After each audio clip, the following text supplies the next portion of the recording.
Alors, les amis, est-ce que... Je vais vous donner une situation, vous allez me dire si vous connaissez ça aussi. Vous avez une discussion à un moment donné avec quelqu'un, et vous pensez avoir pleinement compris ce que la personne vous a dit. Et plus tard, la vie avance, peut-être que vous devenez plus mature, vous avez plus d'expérience, machin, et vous repensez à la conversation que vous avez eue avec cette personne, et vous réalisez en fait que vous n'aviez pas pleinement compris ce qu'elle vous avait dit. Et c'est que plus tard, en ressassant la conversation, que vous comprenez la profondeur de ce que la personne vous avait dit. Je ne sais pas si vous pensez à ce genre de choses, moi en tout cas ça me parle. Et je pense que ici le psaume 22 qu'on va étudier, c'est exactement ça. Pendant des siècles et des siècles, les Juifs étudiaient ce psaume de David et se disaient ah ouais, c'est bien ce que David a écrit ici, il parle de ses souffrances, et il parle de Dieu qui vient le secourir, tout ça. Mais après, à un moment donné dans l'histoire de l'humanité, il y a Jésus qui vient et qui accomplit son œuvre, et les croyants après Jésus, d'un coup, voient la pleine profondeur de ce psaume que David a écrit. Donc c'est sur cette note-là que j'aimerais qu'on étudie ensemble le psaume 22. Vous allez voir, on va le lire, c'est un psaume où David connaît de réelles angoisses, de réelles souffrances, mais on va voir aussi que ce qu'il dit va bien au-delà de la situation dans laquelle il se trouvait lui-même. Il va parler de ce qui va arriver à son arrière-petit-fils, ce qui va arriver à celui qui doit régner à tout jamais sur son trône. Alors, on va lire tout le psaume, et puis je vais vous proposer un plan pour l'étudier. Au chef de chœur, sur la mélodie de Biche de l'aurore, psaume de David. Alors je suis désolé, le Biche de l'aurore, cette mélodie, on l'a perdue. Vous n'allez pas l'entendre en même temps que je vais lire le psaume, on va juste faire abstraction.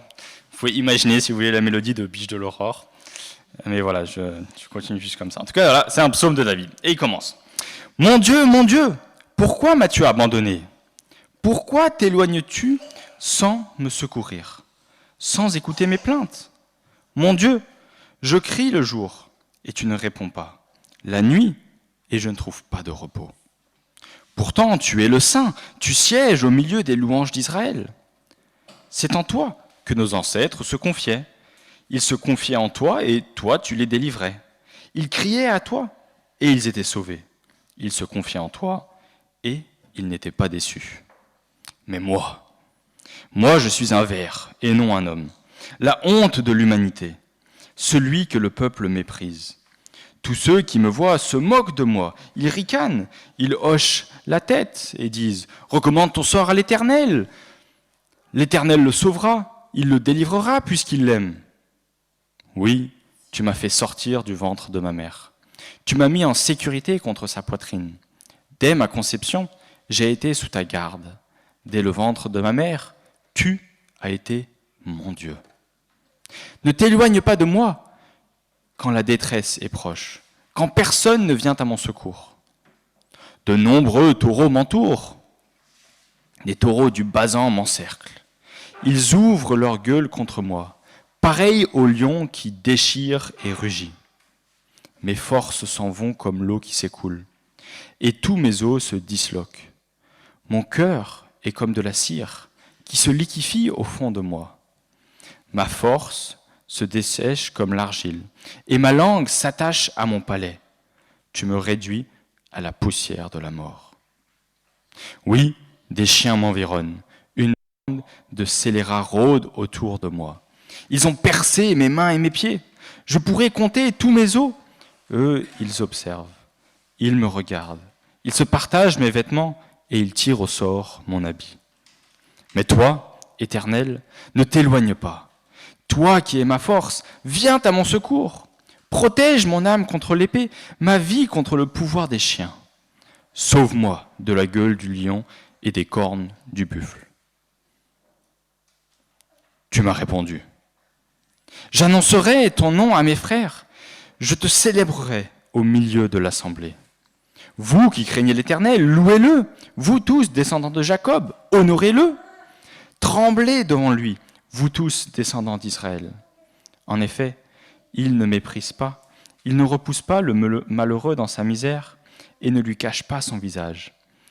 même s'il l'écoute quand il crie à lui. Tu seras dans la grande assemblée l'objet de mes louanges.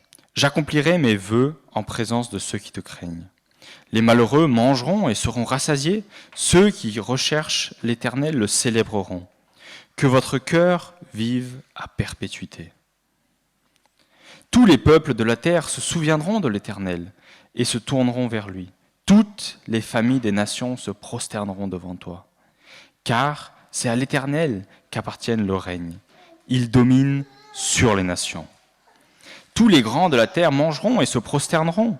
Devant lui s'inclineront tous ceux qui retournent à la poussière, ceux qui ne peuvent pas conserver leur vie. Leur descendant le servira. On parlera du Seigneur à la génération future. Et quand elle viendra, elle annoncera sa justice. Elle annoncera son œuvre au peuple à naître. Alors voilà, un beau psaume. Et j'aimerais vous proposer 3 parties pour l'étudier. Alors le premier verset, on va en faire abstraction, c'est vraiment le verset d'introduction au psaume. Mais on va dire du verset 2 jusqu'au verset 12. Je l'ai appelé « Le Christ abandonné ». Et puis du verset 13 au verset 22, c'est le Christ crucifié. Et puis versets 23 à 32, le Christ ressuscité. Donc on voit ici dans ce psaume qui a été écrit bien avant l'arrivée de Jésus, David qui exprime, comme j'ai déjà dit, des souffrances, des angoisses intérieures. Alors on n'est pas 100% sûr dans quel contexte David écrit ici. Il y a on sait historiquement à plusieurs reprises, il était dans des situations très difficiles. Et sûrement qu'il est dans l'une de ces situations. Mais on n'a pas besoin en soi, pour bien comprendre le texte, de savoir dans quelle situation c'est. Il n'y a pas assez d'éléments pour vraiment le déterminer. En tout cas, voilà. David parle de lui-même, mais on se rend compte, nous qui sommes après la croix, on se rend compte que ce qu'il dit va bien au-delà de ce qu'il vit.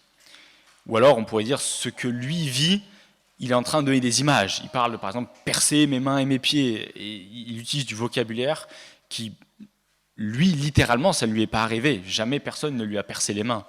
Mais il est en train de parler, au sens, parfois, littéral, de quelqu'un plus tard qui va venir et va connaître des souffrances encore plus importantes. Et ce quelqu'un, on va voir, c'est Jésus. C'est pour ça que je me suis permis tout de suite, dans les titres de mes parties, de mettre Christ. Donc l'abandon de Christ, la crucifixion de Christ et la résurrection de Christ. Le psaume commence avec un cri de détresse. Vous l'avez sûrement relevé. David dit « Mon Dieu, pourquoi m'as-tu abandonné ?»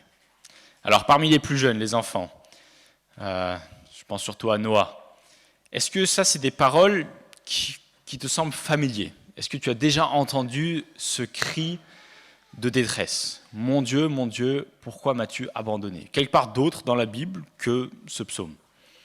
Oui. Qui utilise ces mêmes mots ? Jésus. À quel moment ? Exactement, sur la croix. Donc Jésus, quand il vient mourir sur la croix, vient citer exactement ces mots-là.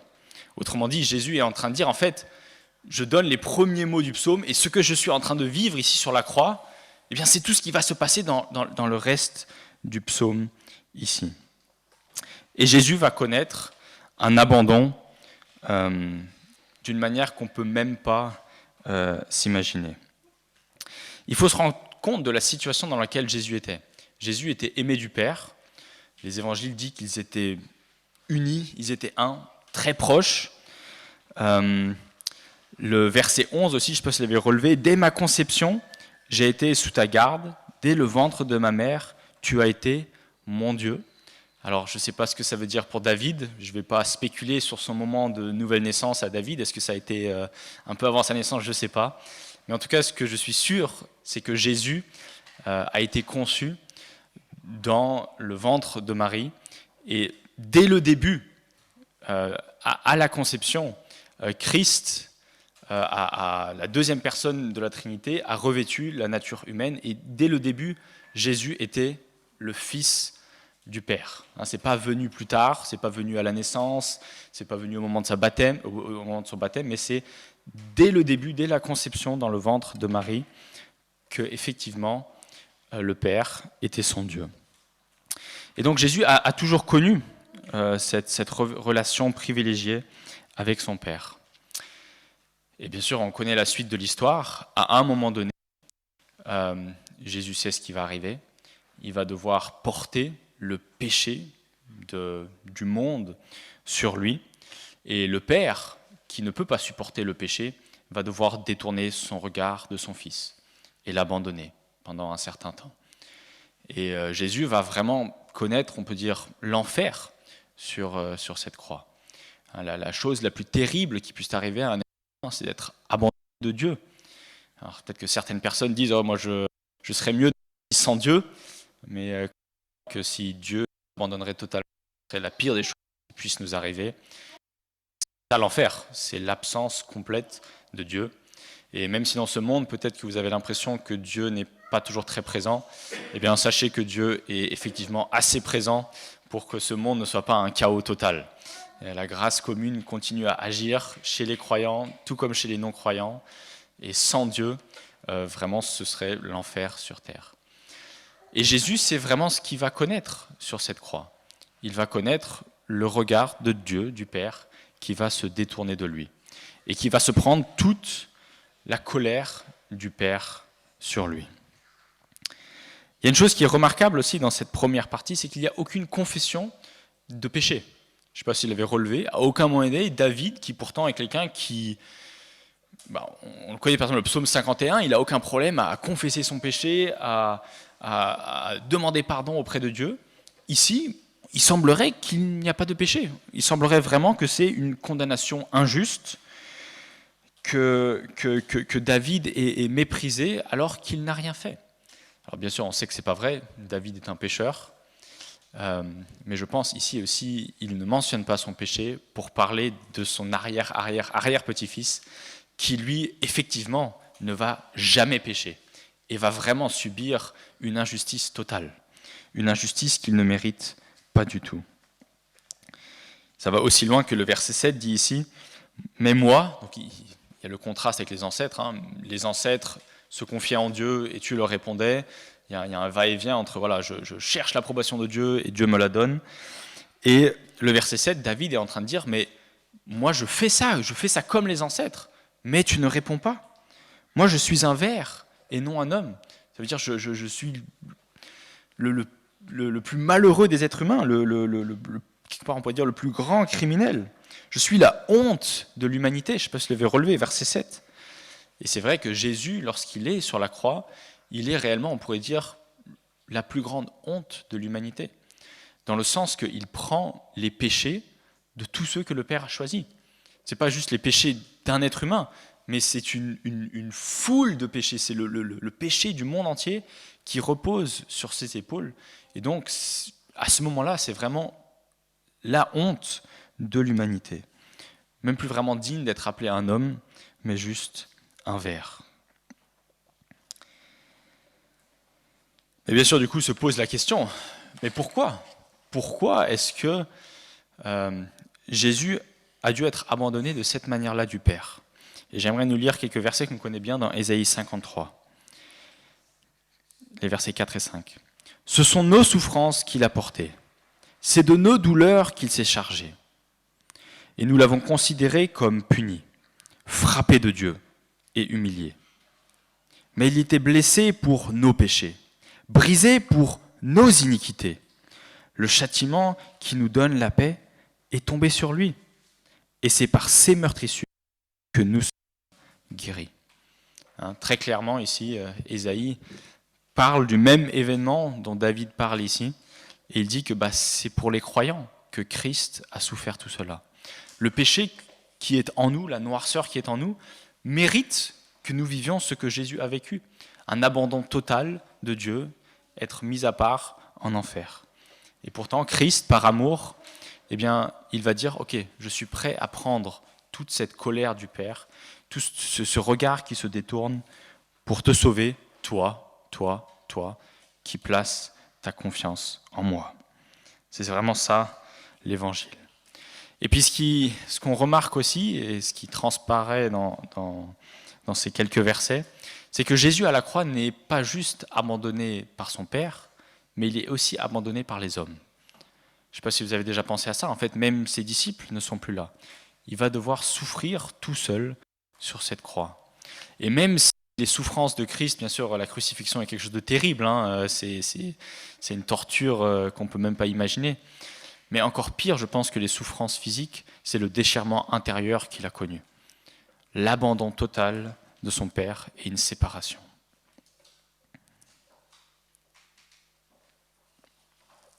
Donc voilà pour la première partie. Christ est abandonné du Père. La deuxième partie, et j'aimerais la relire, et j'aimerais voir si les plus jeunes surtout, vous arrivez à relever des éléments qui parlent clairement de Christ. Donc je vais lire les versets 13 à 22. De nombreux taureaux sont autour de moi. Des taureaux du Basan m'encerclent. Ils ouvrent leur gueule contre moi, pareils aux lions qui déchirent et rugit. Mes forces s'en vont comme l'eau qui s'écoule, et tous mes os se disloquent. Mon cœur est comme de la cire qui se liquéfie au fond de moi. Ma force se dessèche comme l'argile, et ma langue s'attache à mon palais. Tu me réduis à la poussière de la mort. Oui, des chiens m'environnent, une bande de scélérats rôde autour de moi. Ils ont percé mes mains et mes pieds. Je pourrais compter tous mes os. Eux, ils observent, ils me regardent, ils se partagent mes vêtements, ils tirent au sort mon habit. Mais toi, Éternel, ne t'éloigne pas. Toi qui es ma force, viens vite à mon secours. Protège mon âme contre l'épée, ma vie contre le pouvoir des chiens. Sauve-moi de la gueule du lion et des cornes du buffle. Alors, les plus jeunes en premier peut-être, est-ce que ici vous avez relevé dans ce texte des choses qui sembleraient aller plus loin que ce que David aurait vécu? Les chiens, oui, alors, pourquoi tu penses à Jésus qui aurait à un moment donné être face à des chiens? Oui. Ouais, les Romains, peut-être les pharisiens aussi, ouais. Des humains qui lui veulent du mal, ouais, c'est vrai. Bon, ça va plus loin que ça, hein. Il est aussi question du lion. Vous pensez, c'est qui ce lion? Quand on parle du lion rugissant qui déchire, ouais. Deux fois ici, il est question du lion, hein. Je ne sais pas si vous l'avez relevé. Le Nouveau Testament identifie clairement le lion qui rugit, qui cherche qui dévorer comme étant Satan. Et bien sûr, Jésus-Christ a connu l'attaque de Satan d'une manière qu'on ne peut même pas s'imaginer sur la croix. D'autres points?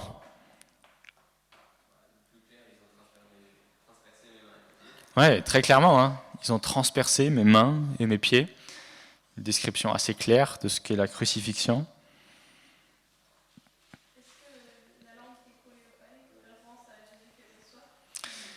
C'est fort probable, oui, très bien.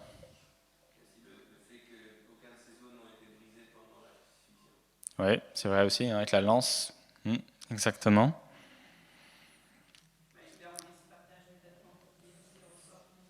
Oui, exactement. Alors on ne sait pas exactement ce que David a vécu, mais clairement c'est ce qui arrive à Jésus, hein. À l'époque, c'était la pratique des Romains. Les bourreaux, ils avaient un petit pourboire, on va dire. Ils avaient le droit aussi de prendre les vêtements de ceux qui étaient leurs victimes. Et donc, c'est ce qui se passe aussi avec Jésus, qui avait un vêtement tissé d'une seule pièce, donc apparemment qui avait plus de valeur que ce qu'ils avaient l'habitude d'avoir. Ouais, et puis bien sûr, toute la description, hein, on pense au verset 15, hein. Mes forces s'en vont comme l'eau qui s'écoule. On peut très bien imaginer quelqu'un qui est en train d'agoniser sur une croix, c'est exactement ça, hein. Tu as l'impression que tu perds tes forces. Ton cœur, il se disloque, il fond comme de la cire. Ouais. Donc ici, une description, je pense, vraiment assez claire de ce qu'est la crucifixion, bien avant que la crucifixion soit inventée. La crucifixion est une invention romaine. Personne ne faisait ça avant. Et pourtant, ici, des siècles avant la crucifixion, on a une description de ce qu'est la crucifixion. Et je pense, j'aimerais aussi faire juste une petite parenthèse ici, ça c'est quelque chose qui devrait nous rassurer quant à l'autorité de la Bible. Je crois qu'on en a parlé un peu avec Wesley quand il était de retour du bateau. Ce concept comme quoi, en tant que protestants, notre autorité ultime, c'est la parole de Dieu. Et nous ne prenons rien d'autre pour justifier la parole de Dieu. Nous ne plaçons rien d'autre au-dessus de la parole de Dieu pour justifier la parole de Dieu. Parce que tout ce qu'on placerait au-dessus de la parole de Dieu pour la justifier serait au-dessus de la parole de Dieu et donc au-dessus de Dieu. Il n'y a pas l'archéologie, ni la raison, ni je ne sais que quelle science qu'on puisse placer au-dessus de la parole pour la justifier. Mais la parole doit se justifier elle-même. Et c'est toujours comme ça avec une autorité ultime. Dieu lui-même, quand il jure quelque chose, il doit jurer par lui-même. Je jure par mon propre nom. C'est normal, parce qu'il n'a personne qui est plus haut que lui sur qui il pourrait jurer. Et donc, mais bien sûr, la parole de Dieu, en interne, se justifie elle-même. Et je pense que c'est vraiment ce qu'on a ici. On a une belle marque de quelque chose très clairement qui nous montre que la parole de Dieu est vraie.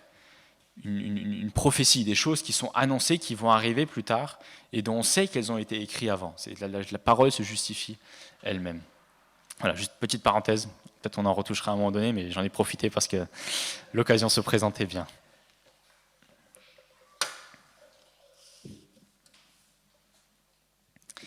J'aimerais aussi toucher à une autre question. Christ, ici, prend sur lui des souffrances qu'on ne peut même pas imaginer. Et cela devrait aussi nous faire réfléchir quant à notre relation avec la souffrance. La raison pourquoi nous souffrons n'est pas parce que nous sommes punis pour nos péchés. Christ a été puni pour nos péchés.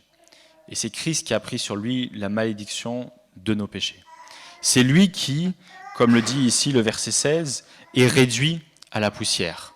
On se souvient de la malédiction qui est donnée dans Genèse 3, après la chute. Dieu dit à Adam et à Ève, « Tu es poussière et tu retourneras à la poussière ». Et c'est la description ici que David fait de lui-même en parlant de Jésus, bien sûr de façon imagée, « Tu me réduis à la poussière de la mort ». Donc on voit ici, Jésus prend sur lui la malédiction que Adam et Ève et tous leurs descendants, nous y compris, méritaient. Et donc, on peut se poser la question, mais en tant que chrétien, pourquoi est-ce qu'on souffre encore ? Pourquoi ? Si Christ a pris sur lui les souffrances que mérite notre péché, pourquoi nous devons souffrir ? Et la réponse, le Nouveau Testament élabore ça en long et en large. Je voulais juste Philippiens 3,10 qui dit « Ainsi je connaîtrai Christ, la puissance de sa résurrection et la communion à ses souffrances, en devenant conforme à lui, dans sa mort. » Si vous voulez entendre une punchline, c'est « Nous souffrons, non parce que c'est par malédiction, mais c'est par communion. C'est parce que nous sommes unis à Christ. Et c'est parce que Christ a souffert et que nous sommes unis à lui, que nous suivons Christ dans sa gloire, mais aussi dans ses souffrances. Et c'est quelque chose que Paul va constamment dire. On ne peut pas détacher la gloire que l'on obtient avec Christ des souffrances qui vont avec. Mais c'est bien de se rappeler que ce n'est pas pour nos péchés. Si nous souffrons, c'est parce que nous sommes unis à Christ. Et donc c'est un privilège. Si l'une ou l'autre personne est persécutée pour sa foi, souffre à cause de Christ, eh bien réjouissez-vous les amis. C'est parce que vous pouvez participer aux souffrances de Christ, vous qui êtes unis à lui. Lui qui a connu des souffrances de persécution qu'on ne peut même pas imaginer, nous avons le privilège de participer, ne serait-ce qu'un peu, à des souffrances de persécution. Et puis après, bien sûr aussi, Dieu nous fait passer par toutes sortes de difficultés dans la vie, dans le but de nous changer, de nous mettre au défi, formater notre âme et de nous purifier. Voilà, c'est juste la petite parenthèse pour ce qui concerne la souffrance. Et bien sûr, maintenant que Christ a pris tous nos péchés sur lui, il n'y a aucune condamnation pour nous qui sommes en Jésus-Christ. C'est le texte que André a lu dans Romains 8. Et ça aussi, c'est quelque chose qu'on veut vraiment se rappeler. Christ a pris sur lui, il a entièrement bu la coupe de colère du Père. Et donc, maintenant que Christ est mort et ressuscité, il n'y a plus rien entre Dieu et nous qui pourrait nous séparer. Il n'y a aucune condamnation. Nous sommes parfaitement justes. Nous sommes aussi blancs, aussi purs que Christ l'est. Et ça, c'est une bonne nouvelle. Je continue avec notre dernier point, les versets 23 à 32. Christ ne reste pas dans la tombe. La mort n'a pas pu retenir notre Seigneur Jésus puisqu'il était divin et il est ressuscité. Donc on a cet appel de David qui appelle à Dieu. Et puis au verset 23 qui dit « Tu m'as répondu ». La transition ici, Dieu qui répond. « Tu m'as répondu et j'annoncerai ton nom à mes frères. Je te célébrerai au milieu de l'assemblée. Vous qui craignez l'Éternel, louez-le. Vous tous, descendants de Jacob, honorez-le. Tremblez devant lui, vous tous, descendants d'Israël. En effet, il ne méprise pas, il ne repousse pas le malheureux dans sa misère, et il ne lui cache pas son visage, mais il l'écoute quand il crie à lui. » Un message pour nous tous, quand nous sommes les malheureux ici décrits dans ce texte, et quand nous faisons appel à Dieu, il est bon et fidèle pour venir à notre secours. Je continue, verset 26. « Tu seras dans la grande assemblée. » Alors les enfants, vous pensez cette grande assemblée fait référence à quoi? Alors bien sûr, sûrement David, quand il parle de la grande assemblée, il pense au peuple d'Israël, juif, qui vient se rassembler au temple pour adorer Dieu. Mais je pense ici le texte va plus loin que juste David. Ouais, c'est pas mal, je pense même un peu avant. Donc, tous les chrétiens au ciel, ouais, mais même avant ça, c'est quoi cette grande assemblée? L'Église, exactement. Et est-ce que vous arrivez à relever pourquoi c'est l'Église? Si vous continuez un peu le texte, les amis, est-ce que vous arrivez à voir quels sont les indices qui nous montreraient qu'ici, on parle effectivement de l'Église? Oui, c'est vrai, l'Église loue, comme on le fait là maintenant, se rassemble pour adorer Dieu. Mais si on continue bien, vous devez remarquer quelques éléments qui nous font penser que c'est clairement pas juste le peuple juif qui vient adorer. Il y a plein de trucs là-dedans. Le 28, ouais, tu veux bien nous dire ce qui est dit? Tous les peuples de la terre se souviendront de l'Éternel et se tourneront vers lui. C'est ça. Et puis après, des nations se prosterneront. Donc on voit ici que vous vous souvenez de la promesse qui est faite à Abraham, comme quoi un jour, toutes les nations seront bénies en son nom. Et bien ici, David continue à redonner ses promesses. Et un jour, le peuple de Dieu ne sera pas juste le peuple juif qui adore, mais aujourd'hui, le peuple de Dieu, c'est toute tribu, toute nation. Et c'est ça qui est donné aussi dans l'Apocalypse. On pense Apocalypse 5, c'est un peuple nombreux qui parle tout plein de langues, de toute ethnie, qui vient adorer Dieu. Et donc on voit ici dans ce texte déjà une anticipation de ça dans le discours de David. Donc tous les peuples de la terre se souviendront de l'Éternel et se tourneront vers lui. Toutes les familles des nations se prosterneront devant toi. Car c'est à l'Éternel qu'appartient le règne, il domine sur les nations. Donc bien sûr, Christ, après avoir souffert, après avoir été abandonné du Père, après avoir souffert sur la croix, il est ressuscité. Il est plus fort que la mort. Et ça nous donne l'assurance aussi de savoir que nos péchés ont été vaincus. Toutes nos fautes, eh bien Christ n'est pas juste mort avec et est resté dans la tombe avec, mais il a vaincu cette mort. Et donc il a vaincu aussi Satan, celui qui est le prince du péché, le prince de la mort. Et puis le psaume finit par une exhortation, un encouragement. Je vous lis le verset 30. « Tous les grands de la terre mangeront et se prosterneront devant lui, devant lui s'inclineront tous ceux qui retournent à la poussière, ceux qui ne peuvent pas conserver leur vie.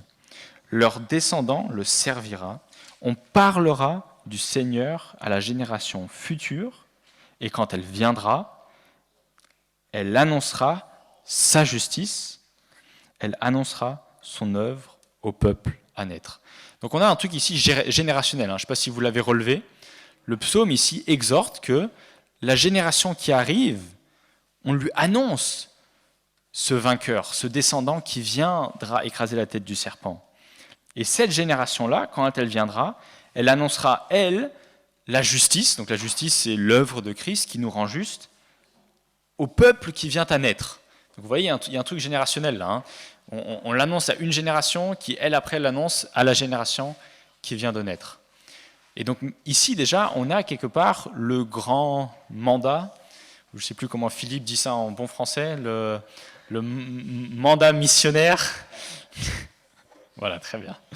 On connaît ce verset très bien dans Matthieu 28, versets 19 et 20, Jésus qui finit avant de retourner au Père et qui dit, voilà, faites de toutes les nations des disciples, enseignez-leur tout ce que je vous ai prescrit et baptisez-les au nom du Père, du Fils et du Saint-Esprit.